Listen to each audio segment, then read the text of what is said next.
நமச்சிவாய்.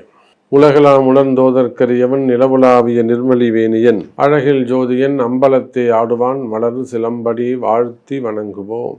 எல்லாம் வல்ல அம்மையப்பனாக விளங்கக்கூடிய சொர்ணாம்பிகை எம்பாசமீத வீமீஸ்வர பெருமானுடைய திருவடிகளை வணங்கி உலகம் முழுவதும் வாழக்கூடிய நெக்ஸ்ட் ஜென் நேயர்கள் அனைவருக்கும் உங்கள் தாம்பரம் வாராகி ஈசனேசன் சுவாமியுடைய நல்லாசிகள், வாழ்த்துக்கள்.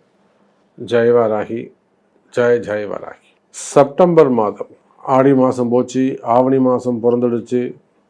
இந்த விநாயகர் சதுர்த்தி வந்துட்டாலே எல்லாருக்கும் ஒரு நல்ல காலம் பிறந்துடும். விநாயகர் வந்துட்டாலே ஏதோ ஒரு வகையில் அந்த கணபதி பப்பா, இந்த விநாயகர் பெருமான் ஏதோ ஒரு வகையில் நம்மளை காப்பாற்றி விட்டுருவார். நம்ம என்னதான் கடுமையான கஷ்டங்களில் இருந்தாலுமே கூட அந்த கணபதியானவர் விநாயகர் பெருமான் பிள்ளையார் நம்மளை எப்படியாவது ஏதேனும் ஒரு வகையில் கணபதி காப்பாற்றுவார். அப்பேற்பட்ட விநாயகர் சதுர்த்தி இந்த செப்டம்பர் மாதம் வருது. 14ஆம் தேதி 14th அன்னைக்கு வருது. இந்த செப்டம்பர் மாதத்தில் 4 கிரகங்கள், 2 கிரகம் உச்சம், 3 கிரகம் ஆட்சி. அப்போ செப்டம்பர் மாதம் எல்லாருக்குமே சூப்பராக இருக்க போகுது. எந்த கிரகம்லாம் உச்சம்னா புதனும் குருவும் உச்சம் அடைகிறார்கள். புதன் கன்னி ராசியில் உச்சம், மூலத்திரிகோண வீடு, ஆட்சி எல்லாம் அங்கே தான். குரு கடகத்தில் உச்சமாக இருக்கார். இதை போக சுக்கிரன் ஆட்சி பெறுகிறார். துலாத்தில் சொந்த வீட்டில் ஆட்சி பலம் பெறுகிறார். சூரியனும் ஆட்சி பலம் பெறுகிறார் சிம்மத்தில். அப்போ 4 கிரகங்கள் இயற்கை சுபராக வரக்கூடியவர்கள்லாம் சிறப்பான இடத்துல ஆட்சி பலம் பெற்று உச்ச பலம் பெற்று நன்மைகளை, அதுதான் இந்த ஆவணி மாதத்துடைய சிறப்பு, அதுதான் இந்த பிள்ளையார் விநாயகர் சதுர்த்தியுடைய சிறப்பு. அதுக்கு தானே அந்த வார்த்தையை சொன்ன. விநாயகர் வந்துட்டாருனாக்கா எல்லா கஷ்டத்தையும் அவர் கலைச்சி விட்டுருவார். சங்கடங்களை நிவர்த்தி செய்வதால் தான் அவருக்கு அந்த சங்கட சதுர்த்தி பூஜையை நாம் பண்ணுறோம். அப்பேற்பட்ட செப்டம்பர் மாதம் 4 கிரகங்கள் ஆட்சி பலம் உச்சம் இதெல்லாம் பெற்றிருக்கு. எல்லாருக்கும் சங்கடத்தை தரக்கூடிய, கஷ்டங்களை தரக்கூடிய சனி பகவான் வக்ரகதியில் இருக்கிறார். செயலிழந்து 0வாக இருக்காரு. தீமை செய்யக்கூடிய கிரகம் செயலிழந்து இருப்பது நன்மை.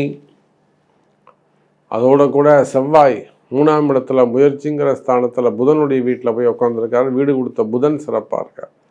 அப்போ இதை வச்சு நாம் இந்த மாதம் உங்களுக்கு எப்படி இருக்குன்னு பார்க்கலாம். பாருங்கள். துலாம் ராசி செப்டம்பர் மாதம் நிறைய துலாம் ராசி அன்பர்கள் இந்த துலாம் ராசிக்காரங்க கூட அவங்க ராசி பலன் பார்க்குறாங்களோ இல்லையோ, அவங்களை பற்றி அவங்க அப்பாவோ அம்மாவோ இல்லை மனைவியோ இவங்க தான் அதிகமாக பார்க்குறாங்க. சாமி என் பையனுக்கு என்ன கல்யாணம் ஆகலை, சாமி என் பையனுக்கு திருமண வாழ்க்கை எப்படி இருக்குது, சாமி என் பையனுக்கு இன்னும் வேலை வாய்ப்புகள் இப்படி இல்லை, நல்ல வேலை கிடைக்கல,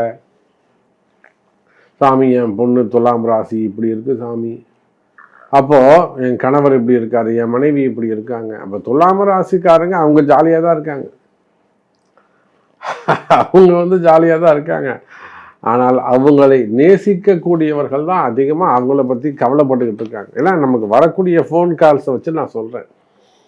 நிறைய வெளிநாடுகளில் இருந்து கால் வருது, உள்நாடு வெளிநாடு காலில்.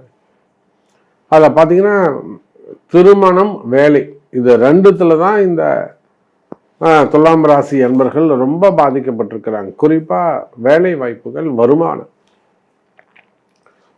நேற்று கூட ஒரு ஃபோன் கால்ஸ் வந்தது. ஒரு அம்மா லேடி தான் பேசுனாங்க. ஸோ ரொம்ப க்யூட்டாக பேசுனாங்க. என்ன சொன்னாங்க, சார் இது நல்லா வாழ்ந்த குடும்பம் சார், எங்கள் மாமனார்லாம் ஓஹோ நல்லா இந்த கட்சியில் இருந்தவங்க, இந்த பொறுப்பில் இருந்தவங்க, இவங்களுக்கு நேரடியாக இந்த குறிப்பிட்ட தலைவரோட பேசக்கூடியவங்களாக இருந்தாங்க. ஸோ அப்பேற்பட்ட குடும்பம். இப்போ எங்கள் வீட்டுக்காரர் ஒரு முடங்கி போயிருக்கார். அவர் பார்க்குறதுக்கே எனக்கு கஷ்டமாக இருக்குது சாமி. அவங்க வேலை இல்லாமல் வெளியில் போகாமல் டெய்லி ஒரு 100 பேர் வாசலில் நிற்பாங்க. இப்போ யாருமே வரதில்லை, விலகி நின்றுட்டாங்க. என்ன சாமி பண்ணுறது, மனசுக்கே வருத்தமாக இருக்குது. வீடு வீடாகவே இல்லை சாமி அப்படின்னாங்க. அப்புறம் நேரில் போய் பார்த்து வந்தோம், பெரிய வீடு. சில விஷயங்கள் இருக்கு. ஆனால் இப்போ அவர் எதை பற்றியுமே கவலைப்படுறதில்ல. என்னை கூப்பிட்டு பேசிட்டார், சாமி இவங்க தான் டென்ஷன் ஆகிறாங்க, நான் ரொம்ப கூலாக இருக்கேன், நான் எதை பற்றியுமே கவலைப்படல, பிஸியாக இருந்தேன், ரைட் ஓகே, இப்போ ரிலாக்ஸாக இருக்கேன், விட்டுட்டு போக மாட்டேங்குது சாமி இதுன்றாங்க. அப்போ அதை போல் துலாம் ராசி என்பர்களே, உங்களுக்காக கஷ்டப்படக்கூடியவர்கள், நினைக்கக்கூடியவர்கள், சப்போர்ட் பண்ணக்கூடியவர்கள் அதிகம். அப்போ அந்த அளவுக்கு துலாம் ராசி என்பவர்களுக்கு நிறைய விஷயங்கள் ரெகுலராக அவங்களுக்கு நடக்கக்கூடிய விஷயங்கள் அவங்க விட்டு விலகி போயிடுச்சு. அது ஒரு அதிர்ஷ்டம், அது ஒரு அதிர்ஷ்ட தேவதை. ஆமா, அது ஒரு அதிர்ஷ்ட தேவதை. அந்த அதிர்ஷ்ட தேவதை விலகி போயிடுச்சு. அப்ப திரும்பவும் அதை நீங்க கொண்டு வரணும் அப்படின்னாக்கா அதுக்கு சரியான குருமார்கள் அமையணும். நான் நல்லா இருந்த சாமி, சூப்பரா இருந்த சாமி, அப்படி இல்லை நான் கஷ்டப்படுற சாமி, நான் நல்ல நிலைமைக்கு வரணும், கல்யாணம் ஆகணும், திருமணம் நடக்கணும், நிறைய பெண்கள் பார்க்குறோம் தட்டி தட்டி போகுது, மாப்பிள்ளை பார்க்குறோம் தட்டி தட்டி போகுது. அப்போ இதெல்லாம் எப்படி நடக்கும் அப்படின்னு கேட்டிங்கன்னா, இதுக்கு என்ன வழி அப்படின்னு கேட்டிங்கன்னா வேற ஒன்றும் இல்லைங்க. பிறப்பு ஜாதகம், நல்ல குருமார்கள் அமையணும். ஒன்று, நல்ல குருமார்கள் அமைஞ்சு, உண்மையான குருமார்கள் அமைந்து, அவங்க மூலியமாக தான் இது நிவர்த்தி கிடைக்கும், கர்மவினை விலகும்.